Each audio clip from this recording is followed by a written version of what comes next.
You know, not gonna lie, I kind of only did this video for the hoodie.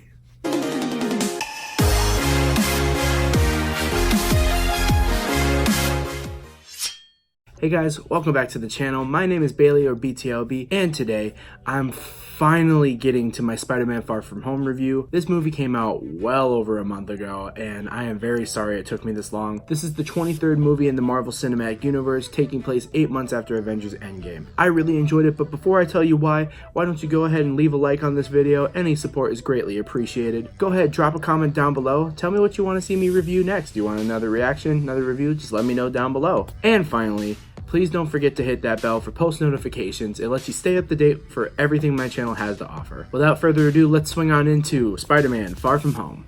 Are you going to step up or not? I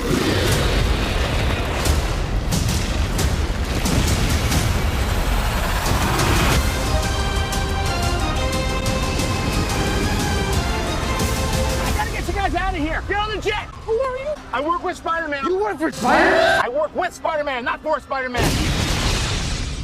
New plan. 8 months after the events of Avengers Endgame, Peter Parker is still grieving with the death of Tony Stark. It's not even just that, he's dealing with the usual teenage problems that most of us have gone through as a teenager. You know, his crush, his grades, Happy's dating Aunt May. What just happened? Yeah. I swear, some of the biggest laughs in this movie were the interactions between Happy Hogan and Aunt May. It was super awkward.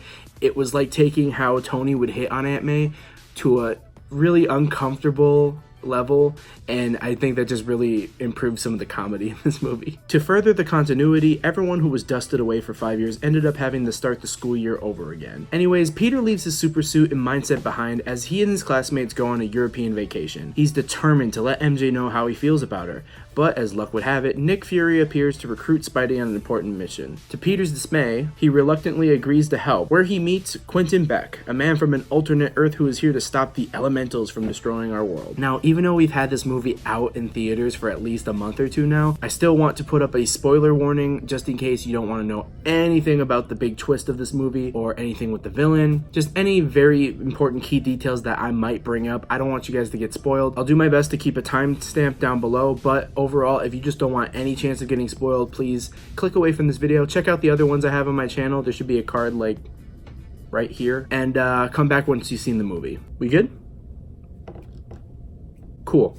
Mysterio's the bad guy. Not gonna lie, made me kind of mad seeing that people were shocked to see that he was the bad guy when 90% of the fan base who loves Spider-Man knows who the Mysterio is. Marvel, you weren't throwing a curveball with that. Quentin, now going by Mysterio, turns out to be a fraud. Quentin was an ex-Stark employee whose technology was ripped off by Tony Stark himself and was fired for his unstable nature. Now leading a group of disgruntled ex-Stark employees, he now uses holographic illusions to masquerade as a hero. Eventually, Peter, Happy, MJ, and Ned all take down Mysterio, and the day is saved, right? Peter wins, he gets the girl, and the world is safe. However, it doesn't eventually end like that. In a surprise appearance during the mid-credits scene, J. Jonah Jameson appears on the DailyBugle.net on a screen in Times Square, and using footage from Mysterio that was edited to incriminate Spider-Man for the attacks going on in the movie, he reveals to the entire world that's watching that Peter Parker is Spider-Man. So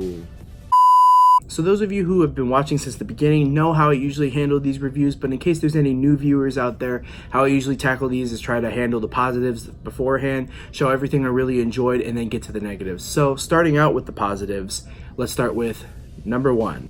The characters. Peter, Ned, MJ, all these characters are just so much fun to watch. They get time to further their arcs and develop over the course of the movie. We get to see Peter really go through some awkward situations, but to the extreme due to his powers and Nick Fury's involvement throughout the movie. It's nice to see the actors have such a dedication to their characters and the Spidey we have all been waiting to see. Oh, Dr. Connors. How are you? Not that one. Not that one. Number 2, the villain. Oh my god. I'm just gonna get this out of the way. Mysterio is awesome. Jake Gyllenhaal really brings something special to each of his roles. We've known this. But he brought something to Mysterio I really wasn't expecting, and I really enjoyed his take on the character. I've known about Mysterio since I was young. I've always watched Spider-Man. One of my first introductions to Mysterio was in the Spectacular Spider-Man. Amazing show. Please watch it if you can find it. And I just really enjoy that Marvel's doing characters that we haven't seen before. Like in the Spider-Man movies, we've seen 2 Green Goblins. We've seen attempts at other characters multiple times. Whereas in these movies, we had Vulture as the first big bad. Now we have Mysterio. Now they're saying that we're going to get Kraven in the next movie. That's awesome. I really can't wait to see what they do with the 3rd movie. I really can't wait to see what they do when it comes to the villain for the next movie. Little did I know Sony would fuck it all up again. At the time of recording this video, I had no idea about the whole future Sony and Disney deal and all the bullshit that came along with it. So give me a break if I'm a little too hopeful for the next one in this video. The last big thing about the positives in this movie I really wanted to point out is how cohesive the universe feels with this movie. The movie set 8 months after Endgame has a lot to live up to. Also has a lot to explain what happened in the ending of that movie. How are these characters who are supposed to be this age and from this time, all of a sudden now 5 years later they just show up again? What does that mean? So adding the continuity of them having to start the school year back over and all that, I think that's really smart how they handled it. It's also really nice to see how even though these movies are trying to have their own identity and feel like a solo movie, even though it has a lot to do with the other movies, I really do love the cohesive feel for each and every one of the Spider-Man movies so far. Like seeing a character from Iron Man 1, such a throwaway character that we never thought we would see again, just shows up out of nowhere, and I'm really stunned to see the actor even came back at all. But the fact that they got the same actor and applied a real reason why he shows up again, that just really felt ingenious to me. So yeah, just overall, really feels cohesive, really feels like they put the time and effort to plan things like they always do. It's just really nice to see that they put like time and effort in planning things out and making sure everything really connects in the end. Now, I had a lot of nice things to say about this movie, but there were only a couple of minor things that I would deem negative, so I do have to bring those up. And one of the biggest negatives was the dialogue and the humor in this movie. Now, while I do enjoy all the jokes that they have in the Spider-Man movies, I feel like they have really good writers for most of the jokes in the movies, but they really tend to go for the awkward kind of humor you would see in like The Office